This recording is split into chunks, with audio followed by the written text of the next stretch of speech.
우리가 이렇게 하나님 앞에 나와서 그렇습니다. 하나님, 이제 2월이 시작됐습니다. 이번 한 달도 하나님 은혜 속에서 우리를 지켜주옵소서라는 마음으로 시작하는 것 굉장히 의미 있죠. 여러분 잘 선택하셨습니다.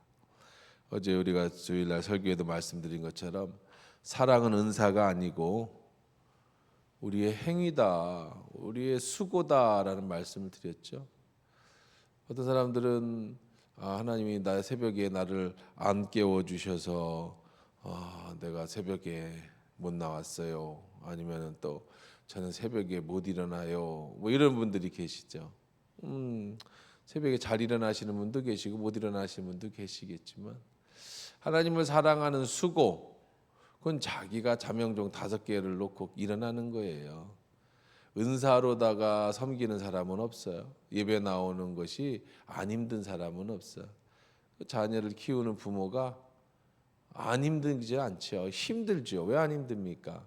그러나 그 후에 보람이 있고 그 후에 행복이 수고한 것보다 더 크기 때문에 그 일을 감당하는 것처럼 우리 주님 앞에 예배하는 것도 그렇습니다. 새벽에 일어나는 오늘 또 일어나 보니까 눈도 오던데 그런 가운데서 나올 수 있는 거는 하나님을 사랑하고 또 신뢰하고 또 2월 하나님 앞에 부탁하는 마음이 있기 때문에 우리가 올 수 있는 거죠. 그렇게 사랑은 열매를 맺는 거예요. 그것을 하나님 앞에 가져가는 거지 저절로 되는 게 아니라는 겁니다. 오늘 말씀 봅시다. 오늘 말씀에 보니까 금식을 얘기합니다. 바리새인들이 찾아왔어요, 예수님이. 어제 말씀에서도 보면 이제 계속해서 부딪히는 부분이 나옵니다. 예수님이 말씀을 마태복음 5장부터 7장까지 말씀으로 이제 산상수훈을 하고 내려오시고 그리고 이제 여러 가지 기적을 보이시는데 예수님의 그 말씀 산상수훈은 우리에게 새로운 법이라고 그랬어요.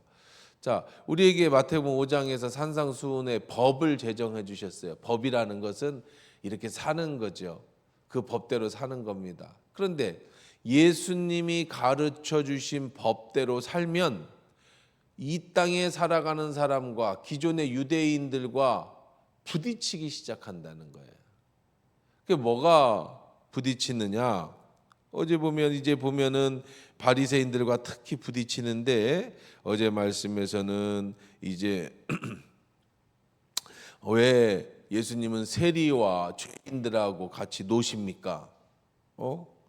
이런 것에 부딪힙니다. 왜 죄인들하고 잡수십니까? 예수님께서 나는 의인을 부르러 온 게 아니라 저들을 죄인들을 부르러 온 것이기 때문이다. 부딪혀요. 오늘 또 부딪힙니다. 아니 우리는 정기적으로 금식을 하는데 당신의 제자들은 왜 금식하지 않습니까? 금식. 이 금식이라는 것은 이 바리새인들은 이제 일주일에 한 번씩 금식을 합니다. 경건한 모습이죠. 여러분들 중에 누가 일주일에 한 번씩 금식한다. 얼마나 경건합니까? 제가 아는 목사님이 계시는데 그분은 매년 20일씩 금식을 해. 1월 달에. 야, 그 참 대단하시다. 대단하시다. 진짜 경건해 보이지 않습니까? 참 멋있어요. 못하는 사람 입장에서는. 바리새인들도 사람들 앞에서 나는 일에 한 번씩 금식해. 이렇게 일주일에 한 번씩 나는 금식해. 라고 하면 사람들이 정말 저분들은 대단하시구나. 저분은 정말 경건하시구나. 이런 모습이 있단 말이에요. 그건 나쁜 게 아니겠죠. 그런데 문제는 뭐예요? 왜 나는 하는데 넌 안 하냐? 이거는 나쁜 거예요. 이런 신앙생활 하다가 그러면 안 돼요. 나는 하는데 너는 왜 안 해? 그러면 안 되는 거예요. 각자 자기가 하나님과 1대1의 관계 속에 살아가는 거예요. 바리새인들이 예수님의 제자들에게 찾아와서 얘기했어요. 예수님과 제자들에게 왜 당신의 제자들은 금식하지 않습니까? 예수님께서 때를 얘기하십니다. 때를 대해서 가르쳐줘. 때. 무슨 때가 있어요? 이제 15절에 보니까 혼인집에 지금 결혼식장에 금식하는 사람이 어디 이제 결혼식장에서 막 파티가 열리고 막 근데 밥을 안 먹어요. 너 왜 밥 안 먹어? 나는 금식 중이야. 그런 사람이 어디 있어요? 신랑이 왜 밥 안 먹어? 난 금식 중이야. 그런 사람이 어디 있어요? 결혼식에서는 금식하면 안 됩니다. 때가 있는 거예요. 범사의 때가. 여러분 그 때를 잘 맞춰야 돼. 세상도 때를 잘 맞춰야 된다는 얘기를 하잖아요. 근데 예수님 이렇게 말씀하세요. 너희들이 신랑을 잃어버릴 때가 있을 것이다. 신랑을 잃어버려요. 슬플 때죠. 근심할 때입니다. 장례식에 있어요. 장례식에서 밥을 안 먹습니다. 왜 밥을 안 먹어? 힘내도 먹어야지. 안 넘어가. 그건 어쩔 수 없이 금식해야 될 때가 있는 거지. 우리가 항상 우리가 때를 얻을 때에도 지금이 뭐 하는 때인가를 정확하게 알고 살아가는 것이 지혜라는 겁니다. 신랑을 빼앗길 날이 이르니 그때 금식할 것이다. 그래서 신랑을 빼앗긴 날이 언제예요? 예수님께서 십자가를 지시는 날이 올 거예요. 그때 제자들은 근심하게 될 거고 그때는 제자들이 금식하게 될 거야. 근데 지금은 그럴 때가 아니라서 범사의 때가 있다. 범사의 때가 있다. 여러분 기도할 수 있을 때 기도하셔야 돼요. 봉사할 수 있고 헌신하실 수 있을 때 헌신하고 봉사해야 되는 거예요. 나이가 드는 어느 순간이 오면 여러분이 헌신하고 싶어도 할 수 없는 때가 와요. 주를 위해서 살고 싶어도 살지 못하는 때가 온다고요. 그러니까 우리는 항상 그 때가 언젠지를 제대로 알고 신앙생활하는 건 굉장히 중요한 겁니다. 두 번째 이제 예수님께서 이 때를 얘기하면서 이런 생각을 합니다. 생배 조각이 있는데 옷이 있죠. 옷을 기워서 입었어요. 그렇죠? 기워 입었습니다. 여러분들 뭐 우리 젊은 사람들은 이해를 못하겠지만 나이 드신 분들은 아마 기워 입는 옷이 뭔지를 알 겁니다. 이게 옷을 어디가 찢어지면 이렇게 찢어지면 이렇게 네모난 이렇게 남는 천으로다가 이렇게 옷을 꼬맵니다. 저도 바느질 잘해요. 우리 집에서 제가 바느질 합니다.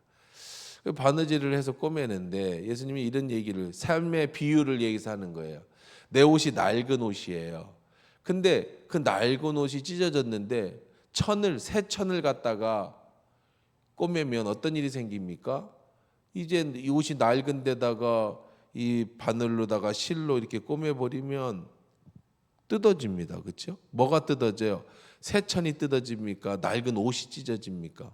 옷이 뜯어지잖아요. 탄력을 잃었으니까. 그런 사람은 없다는 거예요. 낡은 옷에다가 새 옷에 천을 대는 사람은 없어요. 왜? 찢어지니까. 그러니까 낡은 옷에는 뭐를 붙여야 되는 거예요? 낡은 천을 갖다 붙여야 안 뜯어지는 거예요. 또 비유를 얘기했어요. 그러니까 이런 것들은 우리나라하고는 좀 잘 안 맞으니까 여러분들이 설명을 해드려야 돼요. 그 다음에 두 번째는 포도주예요. 포도주. 이제 포도주를 그때는 뭐 병이 없었던 지금이야 병이 흔하고 유리가 흔한 거지만 그때는 그런 게 없던 시절입니다. 그러면 어디다가 이 포도주를 담느냐면 염소나 양의 창자 위 그런 것들을 말려서 끝을 묶어 갖고 그걸 썼습니다. 근데 그 염소 창자나 아니면 뭐 그 양의 창자 같은 거를 말려서 잘 말려 가지고 거기다가 이제 포도주를 담고 끝을 묶어 가지고 이런 보관 용기로 쓰는데 이 문제는 뭐냐면 포도주는 발효식품이잖아요. 발효가 된단 말이에요. 그러니까 이제 한 번은 괜찮아요. 그 포도주를 이렇게 담그는 그 정도 탄력은 있어요. 그래서 포도주를 먹었어요. 근데 두 번째 그 통을 재활용하게 되면 어떻게 된다는 거예요? 팡 하고 터진다는 거예요. 여러분 집에서도 여러분들 매실 같은 거 담으실 때 설탕 넣고 매실 담으면은 뚜껑 잘못 닫거나 아니면 약한 거에 넣으면은 팡 하고 심지어는 유리까지 터지는 경우도 있습니다. 굉장히 위험하죠. 이러니까 예수님께서 삶의 지혜로 삶의 예화를 들어주시는 거예요. 낡은 부대에 낡은 가죽 부대에 새 포도주를 넣는 일이 없다. 왜 그렇죠? 발효가 되면서 터지니까. 그러니까 새 포도는 어디에다가 담는다? 새 부대에 담는다. 지금 예수님이 갑자기 왜 무슨 포도주 담는 것들을 보여주시려고 말씀하시는 게 아니죠. 무슨 말씀을 하시는 거예요? 생각에 대한 얘기를 하는 거예요. 생각에 대한 얘기. 여러분이 몸이 낡았는데 내 생각이 낡았는데 낡은 생각에 새 포도주를 집어넣으면 터져버리는 거예요. 그들의 낡은 생각에 예수 그리스도를 담을 수가 없어요. 낡은 옷에 예수라는 새로운 생배를 담을 수가 없다고요. 여러분이 복을 받으려면, 여러분이 복을 받는다는 게 뭐 부자 되고 그런 게 아니라고 말씀드렸죠. 여러분이 복이라는 것은 하나님이 주신, 우리에게 주신 그 사명을 잘 감당하는 게 축복이에요. 인생을 가치 있고 의미 있게 사는 게 축복이에요. 그게 복이에요. 여러분 1차원적으로 뭐 부자 되고 건강하고 돈 많이 벌고 이걸 여러분은 복이라고 생각하면 그건 다 어제도 설교에서 말씀드렸죠. 다 끝나는 날이 와요. 돈도 다 끝나는 날이 오고 건강도 끝나는 날이 오고 명예도 끝나는 날이 없어요. 온다고요. 잠깐에는 그것이 여러분에게 복처럼 보여질지 모르지만 그건 진짜 복이 아니에요. 진짜 축복은 뭐라고요? 주님 앞에 내가 열매 맺는 걸 가지고 가는 건데, 여러분 복을 받으려면 어떻게 해야 되느냐? 내가 복 받는 인생을 살려면 어떻게 해야 되느냐? 여러분이 새로운 가족 부대가 되고 여러분이 새로운 생배 옷이 돼야 된다는 얘기예요. 무슨 얘기예요? 여러분의 생각을 바꾸셔야 돼요.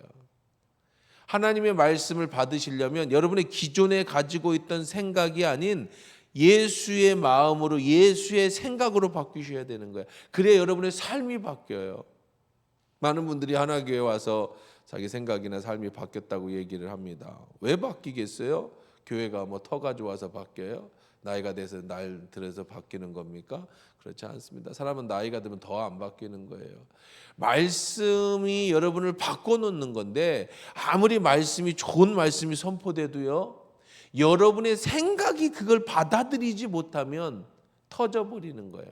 오히려.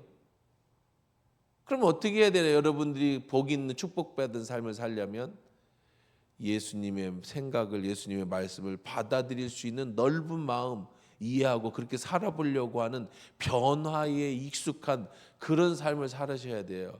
내가 나이가 들었으니까 뭐 무슨 변화야, 나 이렇게 살다 이렇게 죽을래 하면은 그 사람은 변화가 없는 거예요. 바뀌지 않아요. 바리새인들은 예수라고 하는 새로운 포도주가 오셨는데, 예수님이라고 하는 새로운 생배가, 새로운 옷이, 옷감이 오셨는데 그들은 그걸 받아들일 수가 없는 거예요. 그러니까 하는 소리가, 왜 죄인들하고 놉니까? 왜 당신들은 금식 안 합니까? 기존의 생각으로 내가 가지고 있던, 내가 옛날에 배웠던 내 경험과 내 철학으로 예수님의 말씀을 받으려고 하니까 안 돼요. 결국 끝이 어떻게 돼요? 그렇게 되면 예수님 말씀에 터져버리고 마는 거예요. 그럼 어떻게 해야 됩니까? 먼저 생각을 바꾸셔야 돼요. 어떤 생각으로 바꿔야 돼? 예수님의 생각. 내가 틀릴 수 있다는 걸 인정하셔야 돼요. 내가 잘못 살았을 수 있다라는 생각을 인정하셔야 돼요. 내가 믿고 의지하고 가치 있다고 생각하는 것이 아닐 수도 있다라는 걸 인정하셔야 돼요. 그럼 뭘 기준으로 삼아야 된다고요? 예수님의 말씀을. 그래서 마태복음 5장에서 산상수훈을 통해서 이것이 기준이다라고 여러분에게 말씀하시는 거예요. 제가 새벽마다 말씀드린 적이 있습니다. 여러분 성경을 다 읽을 시간이 없으시고 뭐 어느 성경을 가장 중요하게 읽어야 합니까? 라고 하면 마태복음 5장에서 7장까지를 외우다시피 읽으십시오. 그게 바로 여러분 이렇게 살아가는 새로운 포도주예요. 그것이 새로운 생배라고요. 그것으로 살아셔야 돼요. 그런데 그 마태복음 5장에 나오는 산상수훈은 여러분이 기존에 가지고 있던 생각하고는 완전히 다른 생각이에요. 전혀 다른 얘기를 하는 겁니다. 생미 심령이 가난한 자는 복이 있다. 여러분의 복하고는 전혀 상관없죠. 애통하는 자가 복이 있다. 여러분이 생각하는 복하고 상관없죠. 의에 줄이고 목마른 자가 복이 있다. 여러분하고는 아무 상관이 없죠. 왜? 누가 애통하는 게 복이라고 합니까? 누가 우는 걸 복이라고 합니까? 누가 가난한 걸 복이라고 합니까? 예수님의 말씀. 그런데 그것이 하나님 나라의 새로운 법이라고요. 새 포도주야. 이것이 새로운 생배 조각이에요. 새로운 천이란 말이에요. 그것을 받아들이려고 한다면 여러분이 가지고 있던 기존의 생각을 깨트려야 돼. 그래야 여러분의 삶의 변화가 오는 거예요. 그래야 인생이 의미가 있기 시작해요. 그래야 인생의 가치가 있기 시작해. 그럼 그 예수님은 누구신가? 이제 예수님은 이제 그런 말씀을 하실 때 한 관리가 와서 이렇게 얘기합니다. 이제 믿음에 대해서 가르쳐 주시는 거예요. 하나님 나라는 믿음으로만 볼 수 있기 때문에 자, 예수님 제 딸이 죽었습니다. 죽었습니다요. 죽었습니다. 죽으면 어떻게 해야 돼요? 장례를 치러야죠. 제 딸이 지금 죽게 생겼습니다와 죽었습니다는 차이가 있죠. 죽게 생긴 건 뭐가 있어요? 기회가 있어요. 가서 예수님이 뭐 해주시면 돼? 기도해서 살리시면 돼. 근데 죽었습니다. 이미 죽었습니다는요. 죽은 사람은 혼이 떠났어요. 죽은 사람은 숨이 멈췄어요. 의학적으로 죽으면 심장이 멈추면 뇌로 들어가는 피가 없어지면서 뇌사가 됩니다. 뇌가 죽습니다. 다시 피가 돌아간다 할지라도 뇌가 살아나지 않습니다. 그래서 의학적으로 이것을 사망했다라고 얘기를 하는 거예요. 근데 이미 의학적으로 사망했어요. 근데 예수님이 이렇게 그런데 뭐라고 얘기하냐면 당신이 오셔서 예수님이 오셔서 몸에 손을 얹어 주십시오. 그럼 살아나겠나이다. 죽은 자를 살려내라는 거예요. 예수님 앞에. 예수님이 따라가셨다. 그 죽었다는 사람을 따라가셨다는 거죠. 가던 중입니다. 가는 중인데 혈루증을 앓는 여자. 혈루증이라는 것은 이제 피가 나오는 그 병인데 이 피는 유대인들에게 있어서 굉장히 부정한 겁니다. 안에 있을 때는 제일 신성한 게 피지만 밖에 나오면 제일 부정해지는 게 피예요. 그래서 피를 만지면 혹은 피를 보면 피와 접촉하면 부정해져서 예배에 참석할 수가 없어요. 그러니까 아주 부정한 거고 그런 사람은 돌로 때려서 죽이게 돼 있습니다. 부정한 거니까. 근데 이 여자가 혈루증을 앓는 여자인데 12에 12년 동안 혈루증을 앓고 사람들이 다 알아요. 저 사람 병자인지. 근데 이 사람이 목숨 걸고 예수께 나왔다는 거예요. 무슨 생각을 가지고 나왔냐? 내가 예수의 옷자락에 손을 대면 내 병이 낫겠다. 근데 이건 굉장히 위험한 짓입니다. 왜요? 내가 어떤 사람의 혈루증을 앓았는데 혈루증을 앓는 사람이 다른 사람의 옷을 만졌다? 그럼 누구를 부정하게 만든다고요? 나는 원래 부정해요. 피를 흘리니까 상대를 부정하게 만드는 거예요. 그걸 대비해서 그런 사람은 돌로 때려서 죽이는 게 율법입니다. 근데 지금 이 여자가 누구를 만지러 나왔다 의도를 가지고 예수를 만지러 나왔어요. 예수를 뭐하게 만드는 거예요? 부정하게 만드는 겁니다. 근데 이 여자가 왜 테러를 저질러 예수님을 부정하게 만드는 본인이 생각을 했어요. 예수를 만지면 내 병이 낫겠다. 내 저주가 세요? 예수님의 능력이 세요? 예수님의 능력이 세다고 생각한 거예요. 근데 이거는 굉장히 모험입니다. 돌에 맞아 죽을 수 있습니다. 그리고 남의 사람을 옷을 대서 그 사람을 부정하게 만들 수도 있는 거예요. 그런데 예수님께서 뒤에 몰래 와서 그 옷을 딱 만지니까 예수님께서 따라 안심하라 내 믿음이 너를 구원했다. 즉시 구원을 받았다. 예수님이 그걸 아셨습니다. 그리고 호통을 치지 않으셨어요. 뭐라고 하셨어요? 따라. 이 따라 할 때는요 예수님이 이렇게 말씀하시고 굉장히 부드러운 말씀이세요. 굉장히 위로의 말씀이세요. 따라 내 믿음이 너를 구원했다. 너의 그 믿음 무슨 믿음이죠? 예수의 옷에 손을 대기만 해도 낫는다는 믿음. 그리고 이제는 그 죽은 딸의 집에 가고 있었습니다. 사람들이 소문에서 가보니까 막 벌써 이제 장례가 시작됐어요. 예수님 막 이제 장례가 시작됐어요. 아버지가 말 안 하고 왔는가 봐요. 장례는 바로 시작합니다. 유대인들의 장례는 하루장입니다. 죽음은 그 해가 지기 전에 빨리 묻어서 땅에 넣어놔야 돼요. 안 그러면 바로 상하면 썩습니다. 시체가. 그래서 이제 벌써 피리를 부는 사람, 그러니까 장례가 절차가 막 시작된 거예요. 예수님께서 비켜라, 물러가라. 이 소녀가 죽은 게 아니다, 자는 거다. 그랬더니 그들이 비웃더라. 왜 비웃었죠?